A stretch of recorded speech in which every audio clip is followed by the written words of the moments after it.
Hi, Grandma here, and I'm reading Mr. Lincoln's Drummer. I'll be beginning chapter 10. Chapter 9 was a little emotional for me to read. It was hard for me to read that they were leaving wounded soldiers behind and having to burn the wagons.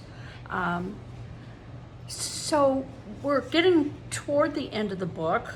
We only have about 40 or 50 pages to go. How do you think the book's going to turn out? Do you have any predictions on what's going to happen to Billy? Maybe what's going to happen in this next chapter, now that they have retreated and abandoned the prisoners? Well, we'll find out in chapter 10. The 3rd Vermont left Savage's Station with heavy hearts. We hated the notion of abandoning our helpless comrades. It galled us to see our army scrambling away like a bunch of scared rabbits. "We're running like rats from a sinking ship," Cal muttered. Well, that wasn't far from the mark. We trudged southward better than an hour before reaching a stagnant creek known as White Oak Swamp. General Smith had taken on the task of forming a rear guard with his division, and the Vermont Brigade was ordered to cross the swamp, dismantle a rickety bridge, and hold any pursuing rebels at bay while the rest of the army made its escape to the James River. I never imagined that anything on earth could transform our proud army into the disorganized rabble I witnessed on this retreat. Soldiers straggled from their regiments and wandered about dazed and confused. I saw officers cowering behind trees. One major formed his men into a line and ordered them to destroy their rifles one by one. "They can move faster without the equipment," he told Lieutenant Buck. I didn't see what an unarmed soldier could be. Later on, we retrieved 20 or 30 discarded rifles strewn along the muddy road beyond the swamp. "Better to smash your rifle than give it over to the Rebs," Cal observed as we destroyed the weapons. Once the last company of the brigade's trailing regiment crossed the bridge, General Brooks issued orders positioning us along the swamp. The 3rd held the bridge itself, and most of us devoted our time to erecting a makeshift wall a few feet from the stream. Using their bayonets, the soldiers dug up mud and formed it into mounds. In this way, they made a short wall, but the other side was scooped out like a trench. We ended up with rifle pits 4 feet deep. They were just about perfect for shooting attacking rebels from cover. Sergeant Currier took a dozen men and began tearing down the bridge. It didn't look like much, but the engineers had done a better job than I thought. It required 2 hours to destroy the supports, and finally General Brooks sent over some powder. We then blew the bridge apart. The rebels took their time catching up to us. I guess they'd been slowed down by the field hospital and the hundreds of wounded that they had to guard. At any rate, the enemy approached the swamp cautiously. They didn't repeat our Lee Mills mistake. Instead of charging our lines, they held back and opened up cannonade. I learned later there were 25,000 Union troops lined up along the swamp that day. Parts of the 2nd and the 4th Corps had turned back to support General Franklin's 6th. Our guns answered the rebel cannons, and a bit later the enemy batteries grew quiet. We raised a cheer to our gunners, but the battle had not properly begun. At a nearby farm, soldiers dressed in gray and blue surged across open fields only to be thrown back to the trenches. Each side lost close to 4,000 men that day. The 3rd Vermont held its ground and punished the enemy. Company D was lucky. The Rebs never pressed their attack along our stretch of the creek, and we had no casualties. The Rebs shot at us from time to time, but their aim proved poor. We greeted dusk confidently. The sound of gunfire farther west echoed through the hollows, but the rebels opposite our line kept quiet. In truth, I didn't think anyone could get across the swamp and dislodge us. The quartermaster distributed some dried beef and a few loaves of bread. I gobbled mine greedily and glanced around hoping there might be a little more.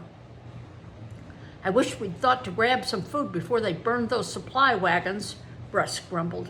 "We'll not be seeing any breakfast, I bet." Didn't you have enough to carry? Cal asked. Nobody ever promised you a full belly, did they? Lieutenant Buck added. Well, actually, Captain Harrington did, I replied, but I suppose we're better off than the wounded. Everyone frowned when I reminded them of the abandoned hospital, and I was sorry for speaking of it. Lieutenant Buck did locate an extra loaf of bread, though, and we fuzzies shared our portion. Sergeant Courier assembled us in the trench and assigned night watches. After posting pickets, he urged the rest of us to get some rest. Tomorrow may be another long day, he warned. We all nodded and began searching for a dry spot to lie down. I piled some leaves onto the ground and rolled out my blankets. Then I noticed the sergeant. Are you holding up, youngster? He asked me. Yes, Sergeant, I replied, a little scared maybe, but nobody shot me yet. Well, you're a small target, he observed. Oh, I try to be, I admitted. Doesn't seem much of an advantage to be a big one just now. This is where you plan to sleep? Unless it starts raining or the rebel guns open up. Well, we'll all be in the trenches then anyway, he told me. I'll just tie this kerchief in the branches here over your head. Why? I asked. We might get marching orders before the sun rises again, he explained. I need to know where you are. You may have to rouse the men. I nodded soberly. I judged a sound night's sleep might be hard to come by. It was. I faded off as soon as I closed my eyes, but my dreams were troubled. I saw Lando lying dead at my feet, but this time his brother Blackie and Russ were beside him. I saw 100 Rebs chase after me with sharpened bayonets. I turned around searching for help, but I was alone. I felt the cold steel pierce my insides, and I screamed myself awake. Calm down, son, Sergeant Courier said, clamping his hands onto my shoulder. Didn't mean to startle you so. What? I cried. We have our orders. It's time to rouse the men. I scrambled around searching for my drum, but he stopped me.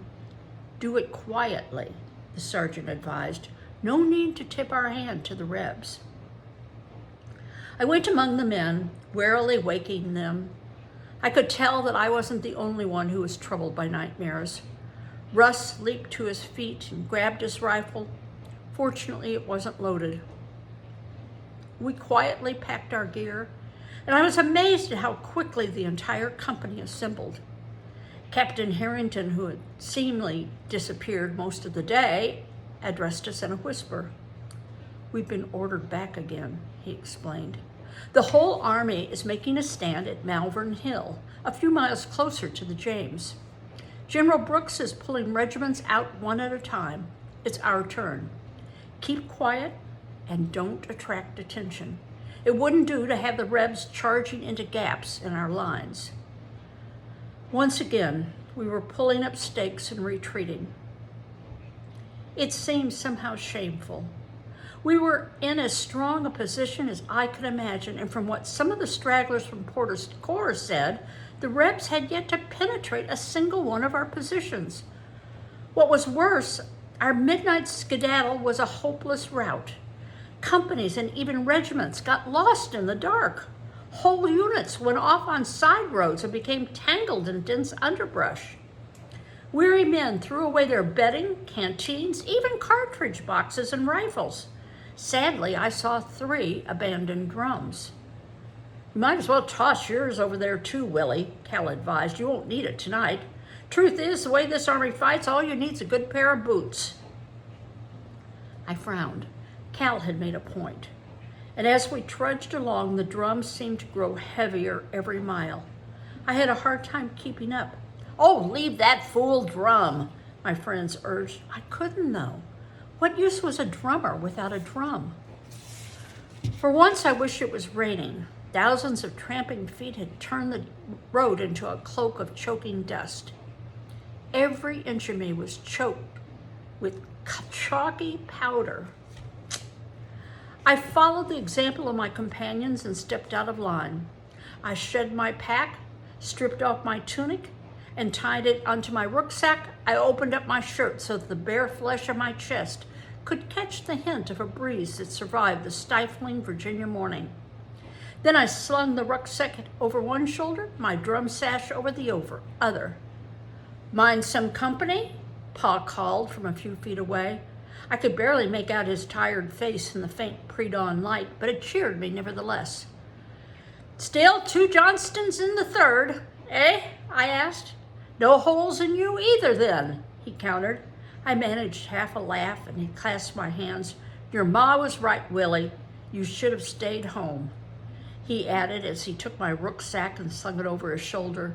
"There, it's some easier now, isn't it?" "Yes, sir," I agreed. "We'd better catch up with the regiment," Pa said, urging me back onto the road. "It's no particular joy fighting with the 3rd, but it's considerably better than fighting yourself with one of these other outfits." I'm not entirely certain how long we walked that eerie morning, but when the sun finally rose, we were creeping onto Malvern Hill. It really wasn't a hill in the sense I was used to. It was more a gradual rise. The only good road to the James River crossed that rise, though, and the sole other way to Harrison's Landing, where the generals had decided to make our final stand, was through a wilderness of swamps and thick woods. Individual soldiers stumbled along the hill, searching for familiar faces. The generals had ordered the regimental colors displayed, and I located the 3rd by its battle flag. Otherwise, one regiment pretty much resembled the next. No one was in correct uniform. Some of the men had left half their clothes behind. I retrieved my rucksack from Pa, but my tunic had fallen out, and my shirt was torn and tattered by briars. I had a bad tear in my trousers too, but at least I had them. I spied an artillery battery with 3 men wrapped in their blankets. Close to 3/4 of the army assembled at Malvern Hill, and I wagered there were 100 cannons frowning out from our position. General McClellan put in an appearance, and regiment by regiment we cheered him. Then he conferred with the other generals and rode off to Harrison's Landing. "It's said he passed the night in a gunboat," Cal whispered. "I don't suppose there's much fear he'll get shot."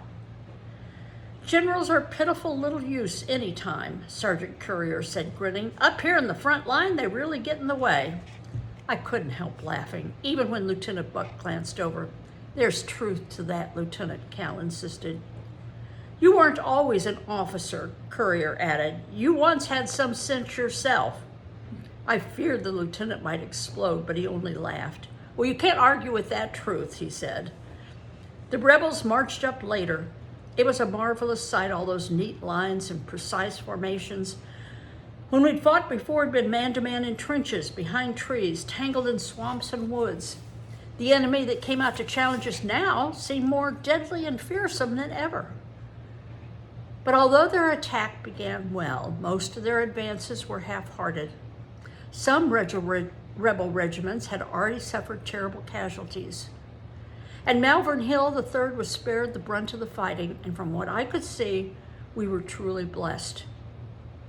The charging rebel regiments were torn to pieces by our guns, or cut down like rows of wheat before a scythe. It was both inspiring and horrible at the same time. Confederate cannons and riflery took a toll on our army as well. When the rebels finally gave up the attack, 6,000 of them had fallen. 3,000 loyal Union men also fell, and absolutely nothing was accomplished. "We ought to cheer them," Cal suggested as rebel regiments retired. "No," Sergeant Courier argued. "We're not through fighting them yet.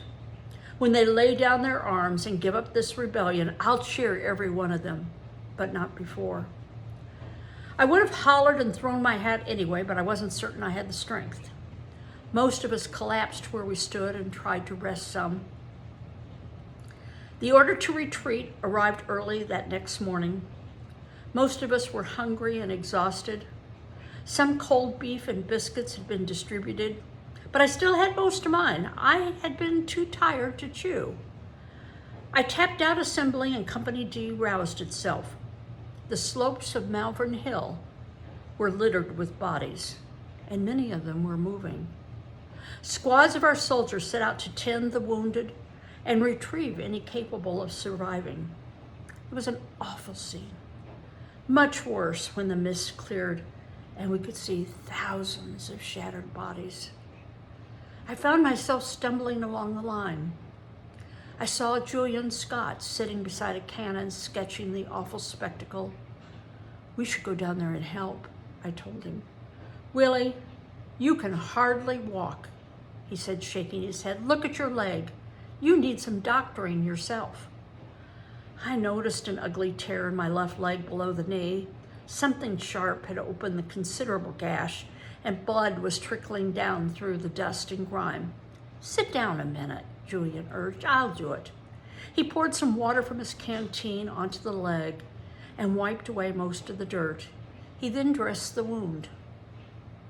"Thanks," I said, forcing a grin on my face. "Johnston!" Sergeant Courier shouted. I jumped a foot off the ground. "Duty calls!" I told Julian. I then hobbled my way to the sergeant's side and stiffened. "Beat retreat!"